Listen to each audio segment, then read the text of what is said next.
Josh, I have missed you and your family. I was so happy at New Year's to get to come to your house this New Year's and celebrate the New Year's with you and your family and Misty and her husband and stuff Mhm. because we love your family. And you're someone who I want to rub elbows with because I really believe that iron sharpens iron. One of the biggest things that we're talking about in this is how we are the sum of the five people that we hang out with. And you are one of those guys that this is why I wanted you on here because you exude that characteristics of someone who I want to emulate and to know more because you make me a better version of myself. But I would love for you to explain the difference now of once you accepted Christ, how that changed you going forward now and how having God in your life now, knowing who He is, accepting Him as your Savior, how that helped you to lead your family going forward. Um, Thanks, Mike. That's a great question, and when I look across over to our dining room, there's a picture from just a phrase, and it was something that was given to us. It's "As for me and my house, we will serve the Lord," from the book of Joshua, and obviously with my name. Joshua's story is something that I really read very carefully and just found a lot of inspiration in. And what's that saying? As for me and my house, we will serve the Lord. That's asking for accountability. It's asking for integrity. It's God saying to us, "Hey, you're on this planet. You're on this earth. I've given you this life. What are you going to do with it?"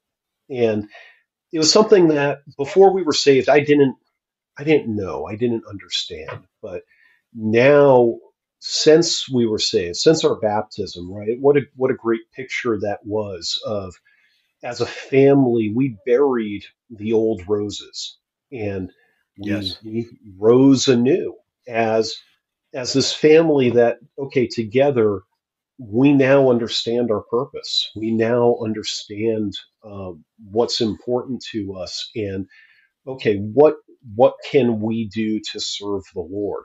And that doesn't mean, as much as we'd love to go on a mission trip or something like that. It doesn't mean that we're going to all of a sudden drop everything, sell all of our possessions, and go to Africa for the rest of our lives, or Right. something like that.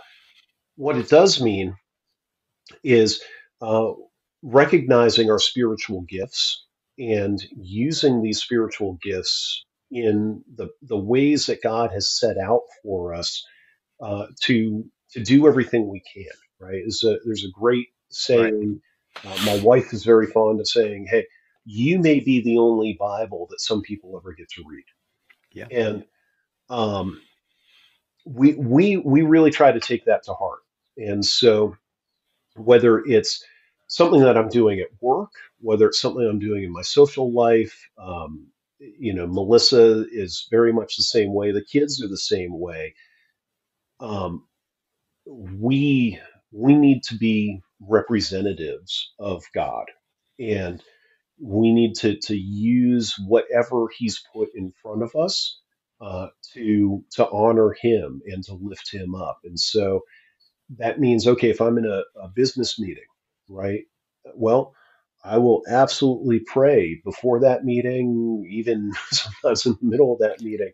Lord, give me your wisdom, give me your guidance, help me make the right decision, help me lead my people the right way, help me set a good example for these other folks, some of whom may not know you, and Correct. let them look at me and say, okay, I want what he has. What is it that he's doing um, that I can emulate, and give them the courage to come ask me about it, and give me the courage to tell them. and tell them, hey, this is how I've changed and this is what I've done. Um, Yep. I think with our kids, uh, Jonathan and Abigail, they're both in high school now, and high school is such a I mean, it's the enemy's hunting ground, right? Yes. This is where the enemy is going to try to separate as many Yes. souls as he possibly can from God, from Jesus, and give them all of these challenges that go in front of them. And I I pray daily that, okay, Lord, send your angels to put this hedge of protection around Jonathan, around Abigail as they're going through school, as they're interacting with your people. But at the same time, let them be the Bible that their friends Yeah. may not ever get to read. Let them Yep. do the right thing. Give them the courage, Lord, the wisdom, the knowledge, the guidance, um, to know that you are there with them, and let them be representatives of you. Let them be soldiers in your army, Lord, even when they don't know that that's what they're doing. And it's it's not to say that it's not without its challenges, right? The enemy will Right. attack you. The enemy will attack your kids, and we've seen it. And John and Abby have both dealt with their share of difficulties.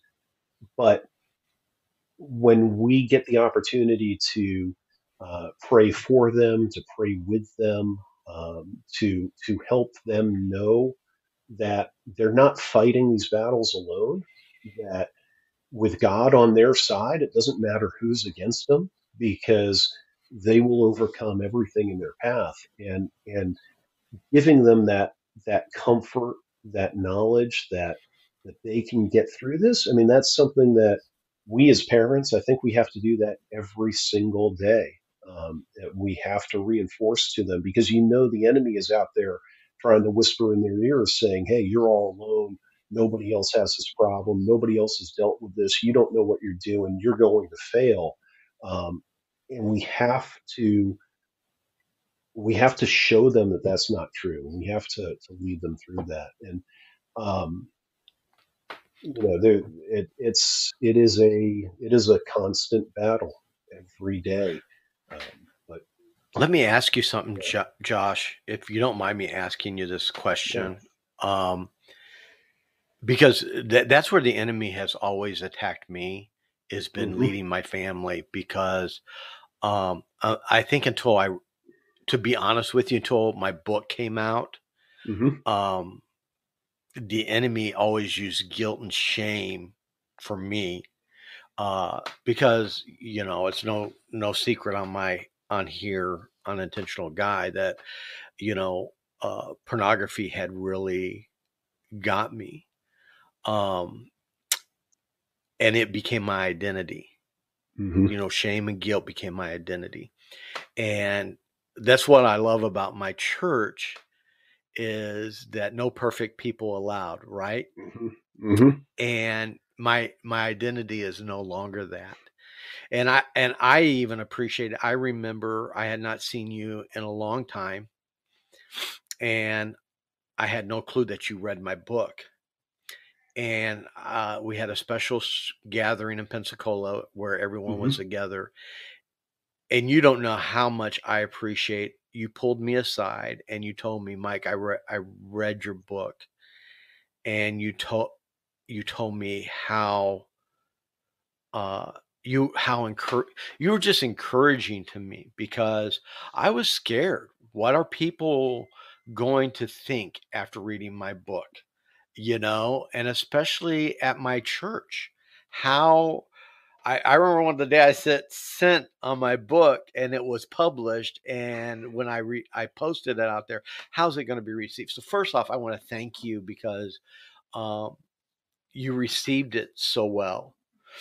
But as a parent in this world today, um, it was hard for me to lead my family. I am doing so much better leading my family now. It is amazing because God through me. Once you shed light on something, it's amazing. But how do you how do you lead these teenagers today with, with it? How do you intentionally lead them? What does that look like for maybe a dad who's listening to us today that has teenagers? And you just said it. I mean, this the enemy wants to take them out, and there's so much Mhm. with the phones that we have today. Pornography. For us, pornography was not easy as children to go get. Today, Mhm. it's right there. So I know that that's a that's a battle. Second of all, identity is Mhm. such a tough one because the enemy at the high school level, there's so many that our teenage girls face. Uh, how is that something that you and Melissa, uh, how do you guys lead your kids through that? So, Mike, I mean, it's such an important question, and I think I think it all starts with the acknowledgement that we're not perfect. Um, Yes. I screw up daily, right? It just Right. it doesn't matter what it is. There's something somewhere that I haven't done right, and it could start early in the morning. Did I wake up at 6 a.m. and go to the gym this morning? No, I did not. I slept right through that alarm, right? And then Right. it's all downhill from there. Every single day I'm doing something that I know there's a better way to do it, but for whatever reason I screwed up. And then it's the acknowledgement that, okay, I make mistakes. Melissa makes mistakes. Jonathan and Abigail make mistakes. Everybody in the world makes mistakes. There was only one perfect person, and that was Jesus. And what he did for us by dying on the cross for all of the mistakes that I've made, that you've made, that everybody has made, to wash us clean. Right. If we embrace that, then we know, okay, I don't need to be perfect. Um, I just need to do as good as I can. And when I make mistakes, acknowledge them and move forward. And so with our kids, um, we've had that same attitude. Okay, so Jonathan, he's a junior now.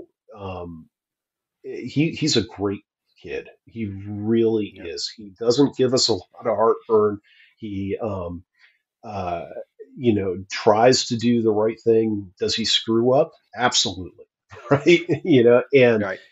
And there are so many things that get put in front of him that all we can do is pray, okay, let him make good decisions, but if he doesn't make good decisions, let him know that we're here, and we're going to support him. Will we be disappointed if he makes a bad decision? Potentially. Does that mean that I'm not perfect? Yes, it does. Right? Only God has seen us make bad decisions and not been disappointed in us, but given us that perfect grace. I can't necessarily do that. So yes, he knows if he screws something up, will I be disappointed? Potentially. But will I support him and will I love him and will I help him through it? Yes, absolutely, unconditionally. And we've Yeah. had those conversations. And, there have been so many things that as, he's got his driver's license, he's out driving on his own, he's out doing things most nights out of the week. He's, at least 4 nights out of the week, he's with his girlfriend. They're off doing things. I pray for wisdom and guidance and patience in that relationship. And we just have to have faith that he's going to do what we would like him to do, and if he doesn't, we have to have faith that he's going to um, come to us and get help when he needs it. And as Yeah. he's getting ready to launch, as he we're looking at colleges, we're doing that whole next step. Um, all we can do is pray. Okay, have we given him all the tools that we possibly can to help him to be successful? And then again, most importantly, have we given him the knowledge that he's got a safe landing pad, that we're here for him, and we're going to be there to support him. And that's what we try to do. Abigail is in the earlier part of that season now. She's a freshman. And even that, and Mike, you touched on it, right? So when I went to high school, when I went from eighth grade to ninth grade, huge transition, right? Our Right. our school system was a K through 8 school system, so I went from being in the same building for that full 9 years of elementary school to a brand new building, new responsibilities, new structure, new everything, and then also a lot of new exposures. I think today, with all the things that kids are exposed to, social media, television, just whatever it is, that age of innocence gets younger and younger and younger. And Yeah. um, so for freshmen, particularly freshman girls, yes, there is absolutely a whole new set of challenges that present to them when they get into high school. But I would argue that, frankly, a lot of those challenges are there in middle school now, Yeah. and they're things that, as parents, we might not even be aware of. But there are sixth graders and seventh graders and eighth graders that are, battling issues, whether it's with identity or drugs or sex or whatever it might be. I think the enemy has just found ways to get into those younger ages. So now, as Abby is a freshman, frankly, she's been battling some of these same issues that are being thrown at her for years, and they're not necessarily new. That being said, I do think high school magnifies them, and Yeah. it's you're going from a skirmish to a battle, and it is a battle every day. And so Yeah. with Abby, just like with John, we pray daily that um, heaven's armies will protect them, that there's a hedge Yeah. of protection around her as she's in school. We absolutely know that, again, we're not perfect. We screw up on a daily basis. We're expecting that she's going to make mistakes. And what we want her to know is that we're here for her when she does. And I think there's all sorts of ways that those lessons get learned, right? Whether it's with a homework assignment that now there's a lot less um, uh, reminding of the teachers. If the teachers, in seventh or eighth grade, the teacher might say, "Hey, don't forget this is due at the end of the week." Now in ninth grade, teacher gives you a syllabus, everything's laid out in front of it, and it's up to you to get your assignments in on time. And if you don't turn them in, um, then the teacher has no obligation to accept them. And I think Abby's learned that lesson to say that, Yeah. okay, yeah, I gotta actually do what I'm supposed to do. I can't just coast through and not do the work.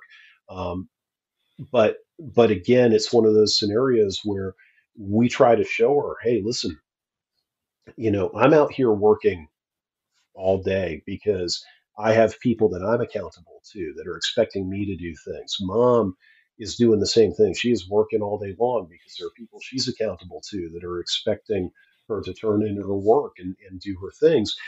And Abby's had to learn that as well. And when she's missed an assignment or whatever the case may be, she's had to learn, okay, wait a minute, there's real consequences to this. Right. And every single lesson, right, whatever it is, um, we're able to go back and use stories from the Bible and use different passages and phrases and show her, hey, listen, this is not this is not new. This is not a new battle that you're having by yourself in 2023 that nobody's ever had before.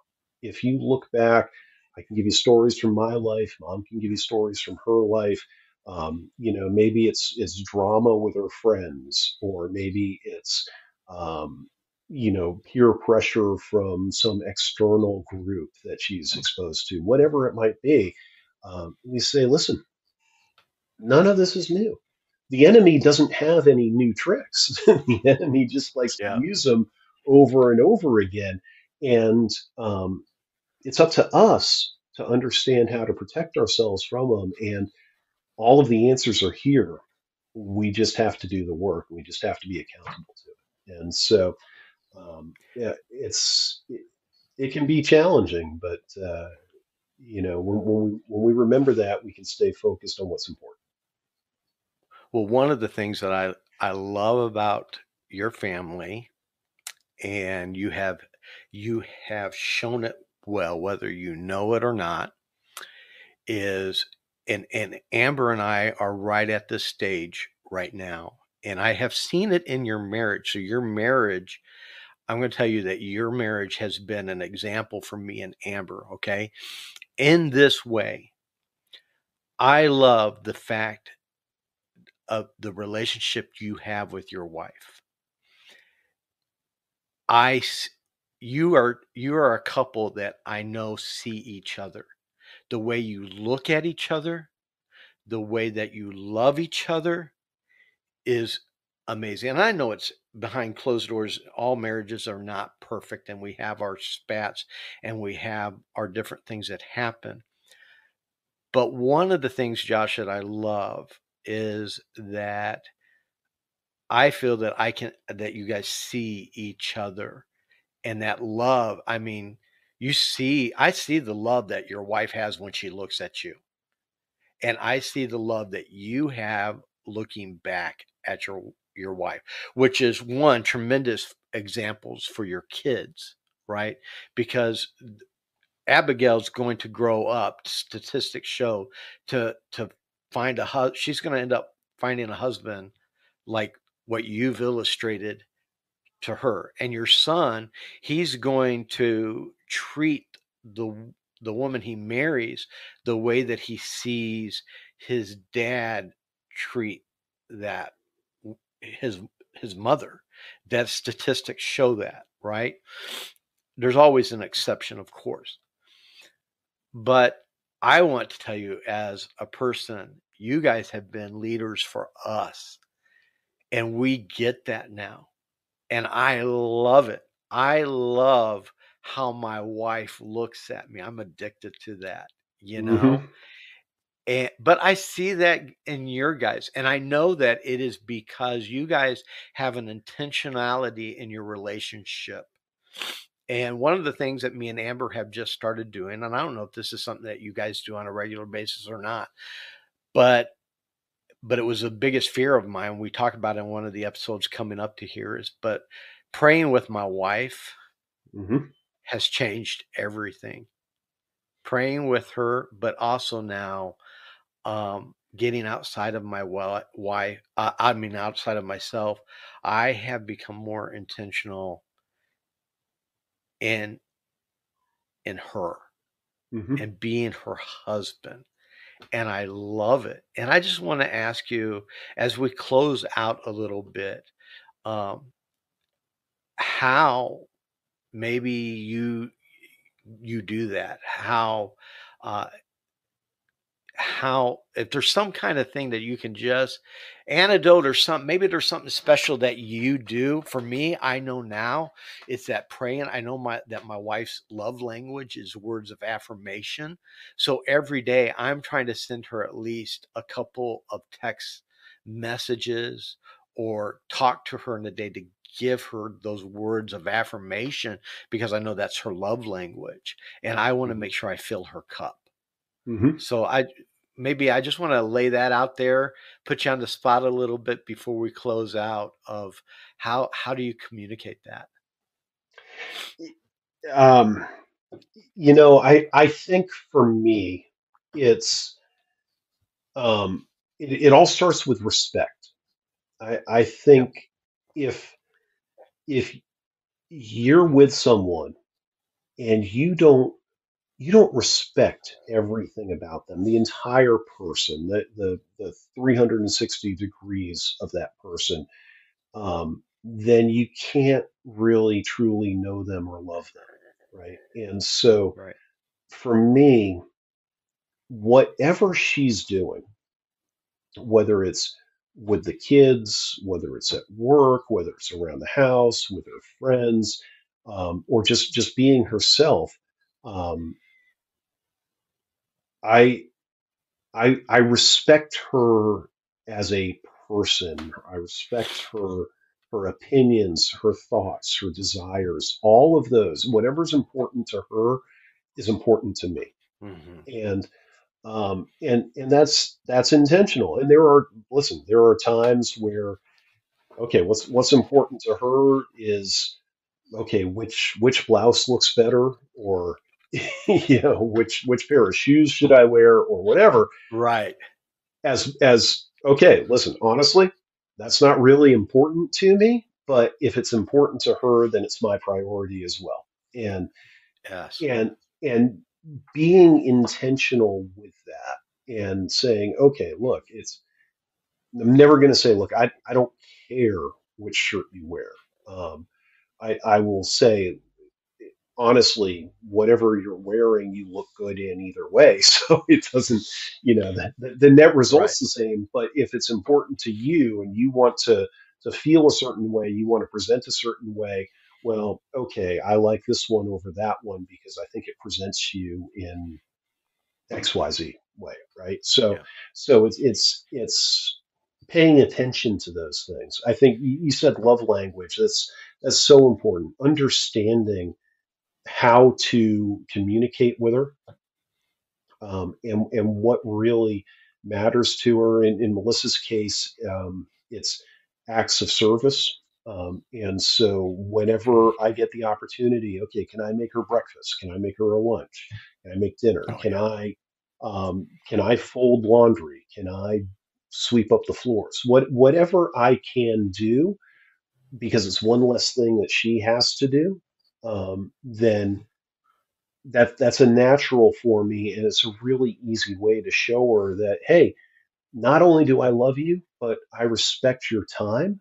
I respect what you do on a daily basis. And so if I can decompress any of your responsibilities and take them off your plate, I want to do that for you because I want you to have the ability to just sit back and relax and Yeah. not worry about whatever it might be.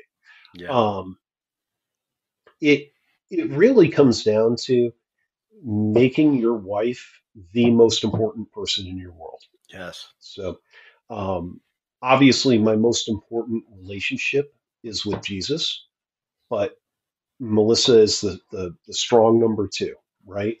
Yeah. Um, and when I can have my relationship with my wife reflect the type of relationship that I want Jesus to have with me, then I know that I'm being successful in that. Yeah. Well, Josh, I just want to thank you so much for being on this show. You're definitely one of those leaders that I look at.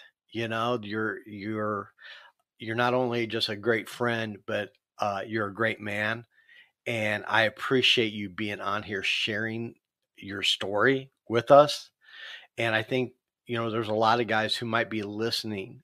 Some of them, they might be on that cusp of where their relationship with Christ is Hmm. uh, with that. But it's truly uh, being intentional. We are, just so everyone knows, go to intentionalguide.org. There is a free download of this devotional I did called Intentional Man. We're kind of going through that through this 28-day challenge.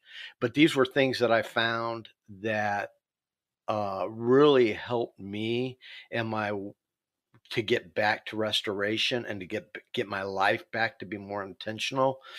And our church, these are all these life lessons I learned from our church, to be Hmm. honest, that I just put in here. So you can go, guys, online to intentionalguy.org. You can download it for free with it, or you can go on Amazon. It's like $5. You can get it on Amazon if you like. I like having a hard copy. But Josh, thank you again for being here. Josh, you have a great family. You have a wonderful family. Thank you. Um, and thank you for sharing all this with us. And until to my listeners that are listening, until next time, I just ask you to keep being intentional. We'll talk to you later.